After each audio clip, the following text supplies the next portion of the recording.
Welcome to Story Hour, a virtual meetup hosted by Wolf and Heron.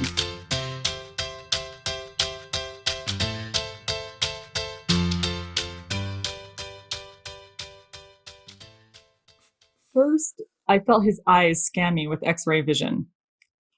A shiver ran down my spine and the hair on the back of my neck stood up. My heart skipped. Spidey sense, now on alert. I saw him as he crossed the street almost 100 yards in front of me, a yellow t-shirt.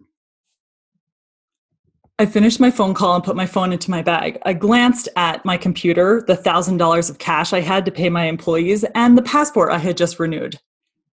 Shit, I had a lot of stuff in my bag that was worth something. Instinctively, I clutched it fist over fist. Yellow t-shirt crossed the street again and then stopped at an intersection. He looked at his feet and shuffled a bit. I held my breath and my handbag as I walked quickly past him and turned left. Nothing happened. Sometimes I can be so paranoid. I found my usual shortcut and ducked behind a few buildings, leaving behind the mess of pedestrians on the street. Wait, was that yellow t-shirt again, only 10 steps behind me? Huh. I stepped aside and let him pass me and said hello to him as he did. He nodded to me. Okay, I'm definitely paranoid. He's probably just heading in the same direction. But my body was charged. My heart raced and I could feel my palms getting sweaty. My stomach was twisted in a knot.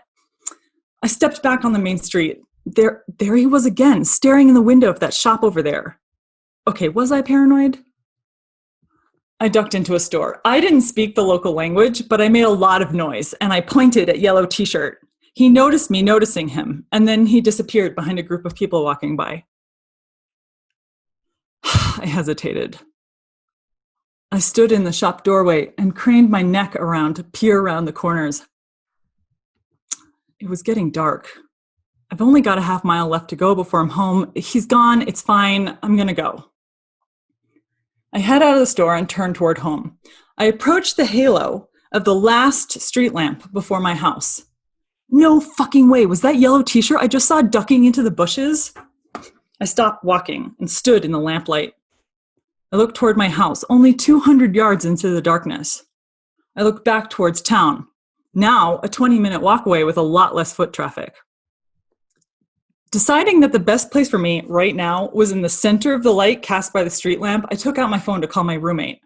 Maybe he would come out of the house and keep me company the last 200 yards. But the phone just rang and rang. No answer. I tried him again. Please, Eric, please pick up the phone. Something's wrong. I'm scared. Fuck.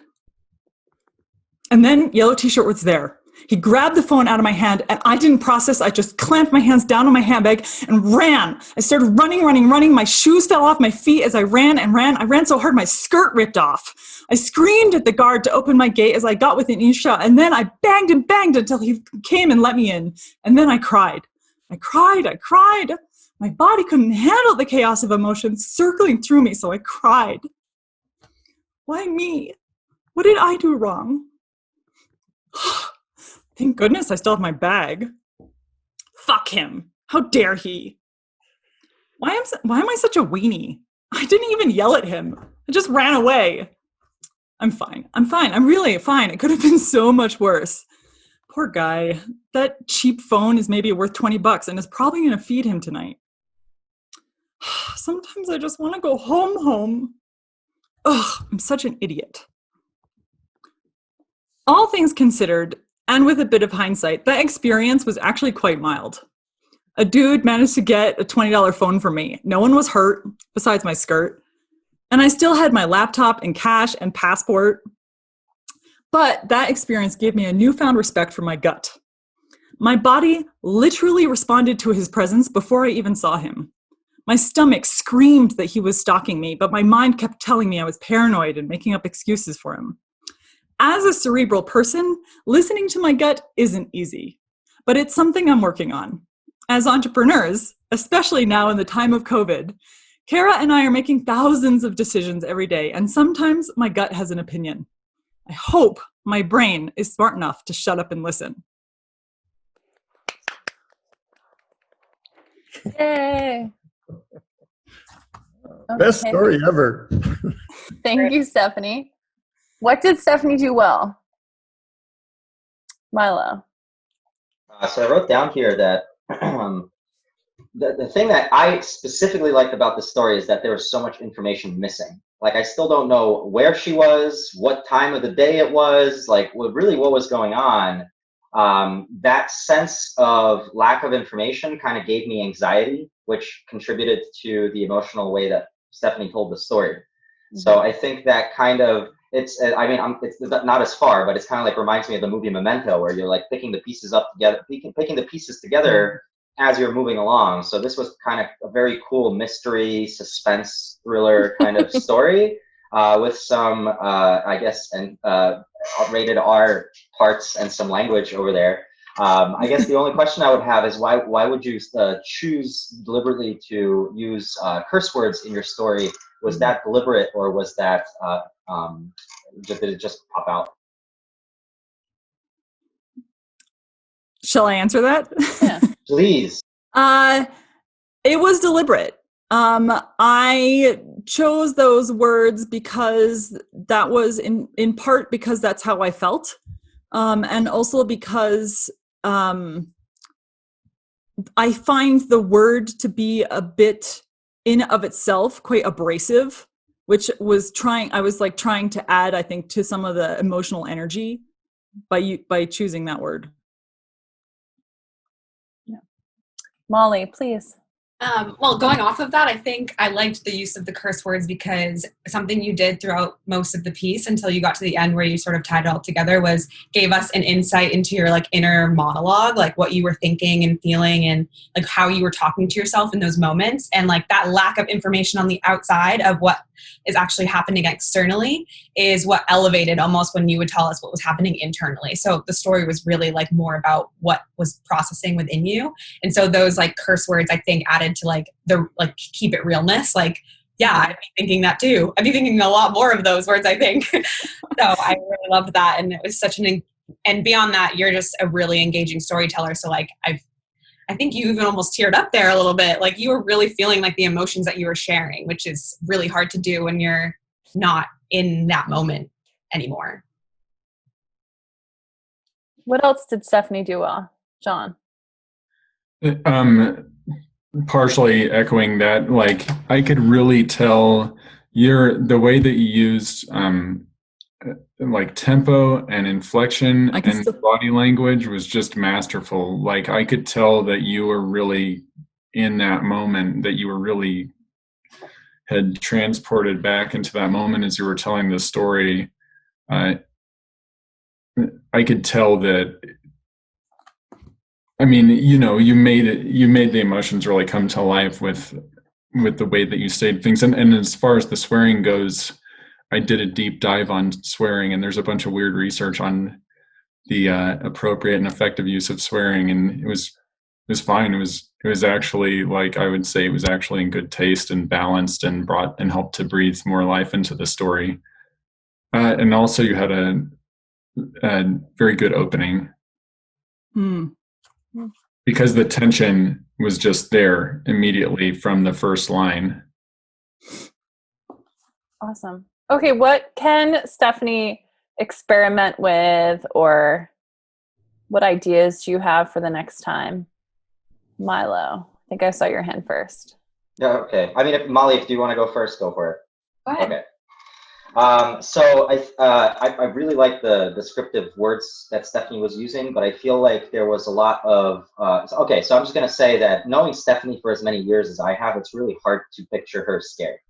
I feel like she's a very logical, rational person, and often I feel like she's in control of her environment. So it was hard for me to kind of get into the mode of I'm listening to a story where Stephanie is scared.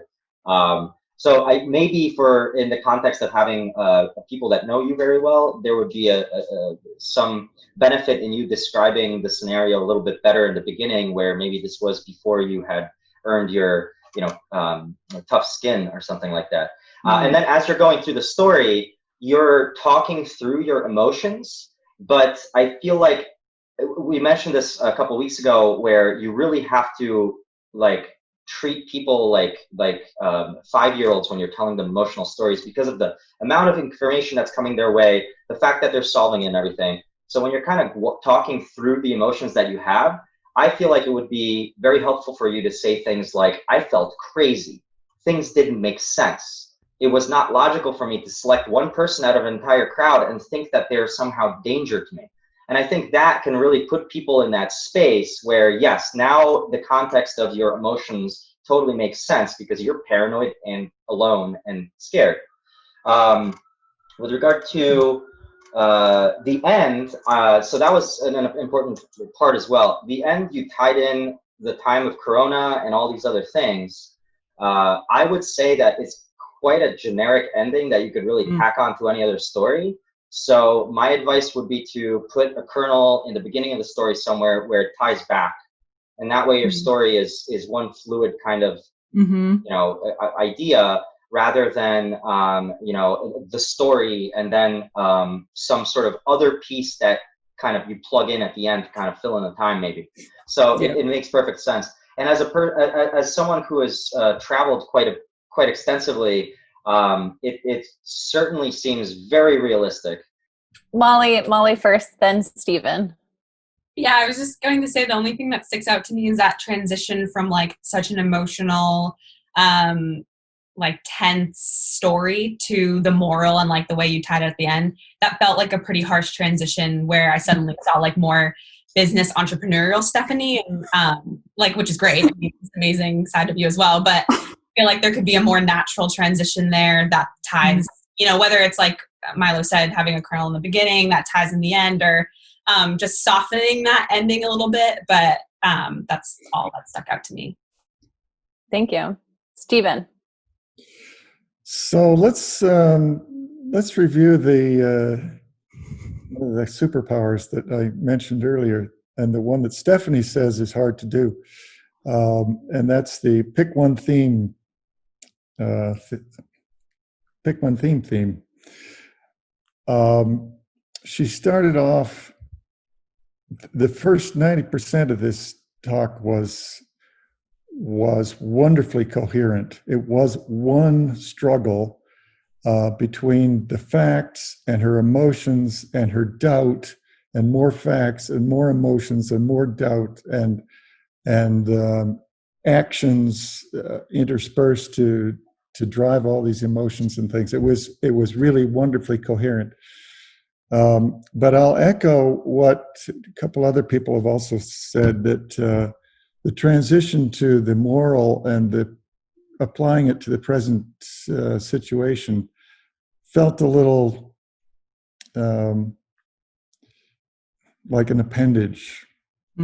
So you did a great job on picking one theme, and then at the end you kind of rounded it off and departed.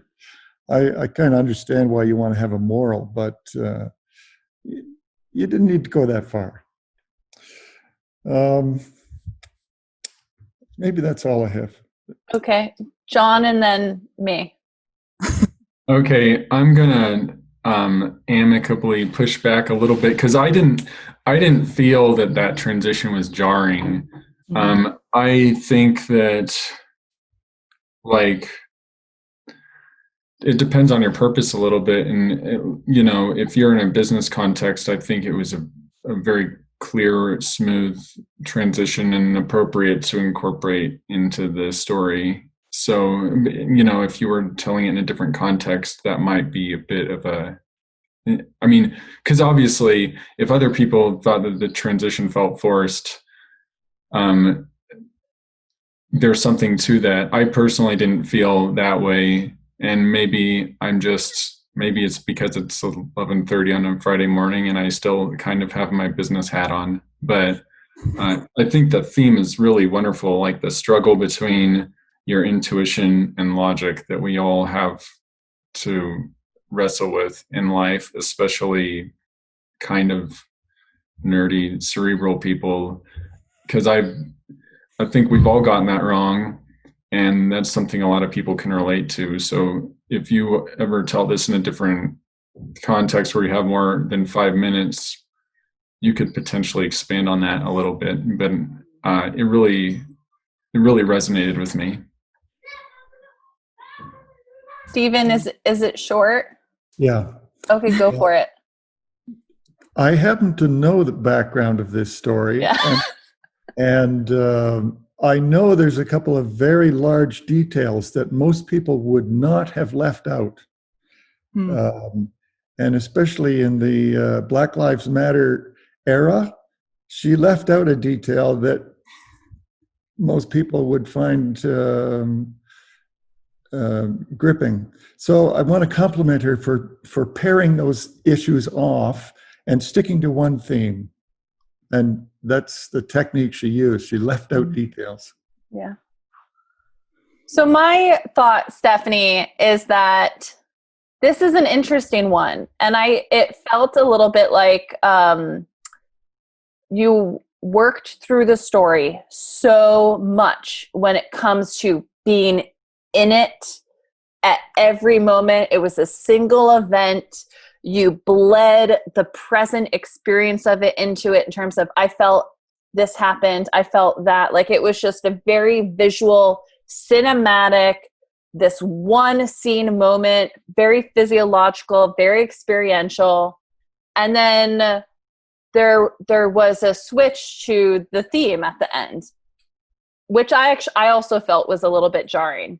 And so I think what is interesting about this is to how can you think about holding on to what's really great about how embodied you were in that story at the beginning, and then at the same time, imagine yourself in the context of using the story.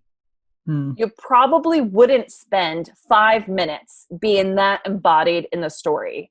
Like, if you're at a conference room and you really want to talk about following your gut, you would get to the end of it faster, and or to other folks' points, you would be bleeding in some of that external perspective throughout.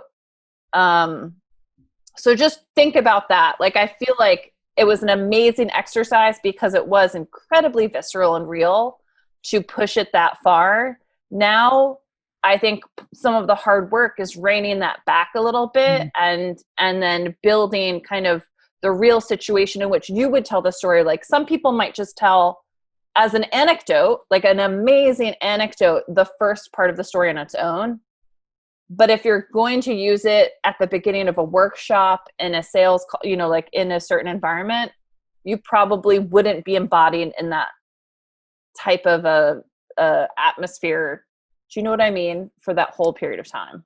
Yeah. No, I know exactly what you mean. And I think that's part of what's interesting about trying to figure out who the audience would be, because I do think the story would shift a lot depending on what the context in the audience ends up becoming. That's right. Okay. And so just one other thing to clarify, because we're not like teaching you guys the superpowers. It's just in that sheet. Pick one theme. What we mean when we say pick one theme is not pick a single moment or focus on summer, I think actually is like one of the topics that we have coming up. It's have a message or a point of view, because this isn't just storytelling for storytelling's sake from our perspective. It's about influential storytelling. So for example, for Stephanie's story, it was about following your gut. It wasn't just about, like, the theme wasn't the one moment, the experience itself for herself. And we can try to share more about our point of view for that, not to discredit any of the feedback, but I just wanted to clarify what we mean when we say theme. Visit wolfandheron.com to find out more about our story hours.